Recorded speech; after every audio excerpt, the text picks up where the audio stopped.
তাকওয়ার পরিচয় হচ্ছে আল্লাহ যেগুলি নির্দেশ দিয়েছেন সেগুলি পালন করা, আল্লাহর নিষেধকৃত বস্তু থেকে নিজের আপাদ ও মস্তককে হেফাজত করে নিজের জীবন অতিবাহিত করে আল্লাহর সন্তুষ্টি কামনা করার নামই হচ্ছে তাকওয়া। যাদের মধ্যে এই গুণটা থাকবে আল্লাহ তাদেরকে মুত্তাকি হিসাবে লকব দিয়েছেন। আল্লাহ বলছেন, ইয়া আইয়ুহাল্লাযীনা আমানুত্তাকুল্লাহ, হে ঈমানদাররা তোমরা আল্লাহকে ভয় করো। ঈমান যিনি এনেছেন, যিনি ঈমান আনেন উনি তো মুত্তাকি। তারপরেও আল্লাহ বলেন এটা তোমাদের ধারণা, কিন্তু আমার ধারণাটা ভিন্ন।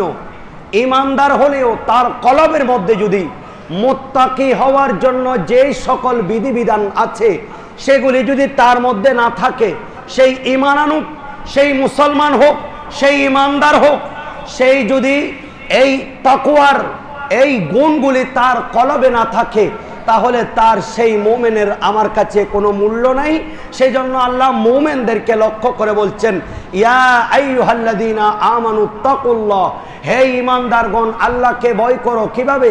হাক্কা তুকাতিহি, যেমনি ভাবে ভয় করা প্রয়োজন। সুবহানাল্লাহ। এমনি স্বাভাবিক ভয় করলাম, আমি আল্লাহর ভয়, আমি এটা ধরবো না, এটা আল্লাহ নিষেধ করেছেন, আমি এটা খাবো না, আল্লাহ নিষেধ করেছেন, আমি এটা করবো না, আল্লাহ নিষেধ করেছেন, রাসূল নিষেধ করেছেন। এটাকে ভয় করার মতো করতে হবে।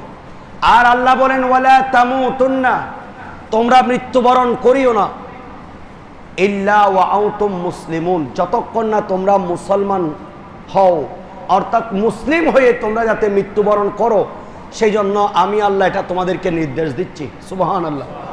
তাকওয়ার তিনটা স্তর আছে, তাকওয়ার জন্য তিনটা বৈশিষ্ট্য আছে।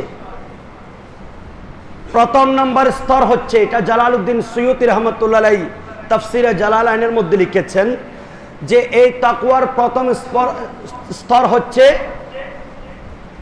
কুফর এবং শিরিক থেকে বেঁচে থাকা, আল্লাহকে অস্বীকার করা থেকে, আল্লাহর প্রতি বিদ্বেষ পোষণ করা থেকে, স্রষ্টা না মানা থেকে নিজেদেরকে বিরত রাখা এবং আল্লাহর সাথে কাউকে শরীক না করা। এটা হচ্ছে তাকওয়ার একটা স্তর। এই তাকওয়ার এই অর্থে আমরা সবাই মুত্তাকি।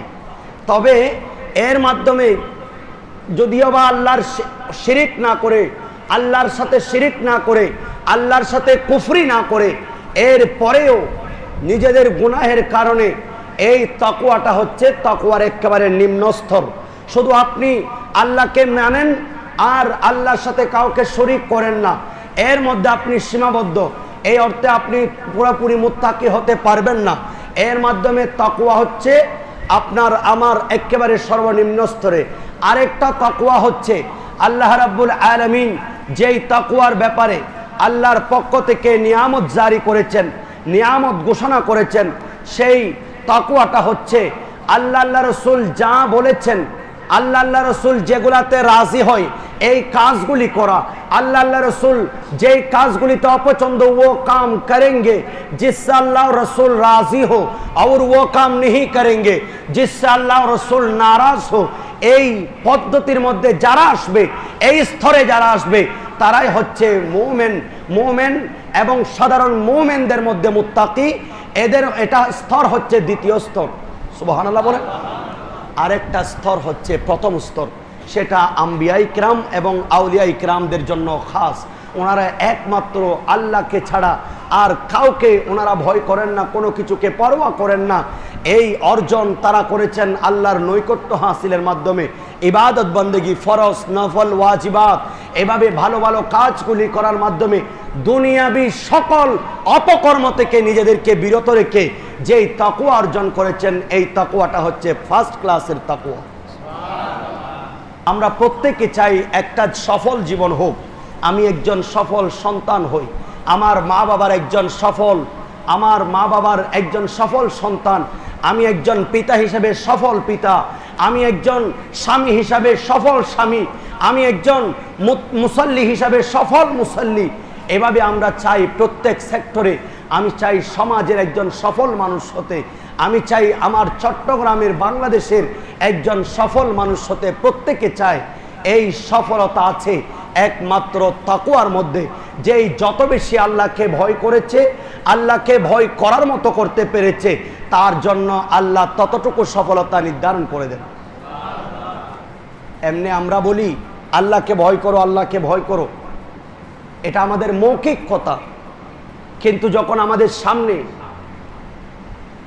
কোনো একটা বস্তু আছে, এটা আমরা হালাল কিনা হারাম এটা জাস্টিফাই করার আমাদের সেই হুঁশ বিবেক আমাদের মধ্যে লোপ পাই, সেই সময় আমরা ওই সকল হালাল হারামকে বিবেক না করে আমরা খেয়ে ফেলি। রাসূলুল্লাহ বলছেন হালাল কোনটা এটা স্পষ্ট, স্পষ্ট, হারাম স্পষ্ট, মাঝখানে কতগুলি মুতাশাবিহাত আছে, সাদৃশ্যপূর্ণ, সন্দেহপূর্ণ খাবার পরিত্যাগ করা, এটার নাম হচ্ছে তাকওয়া।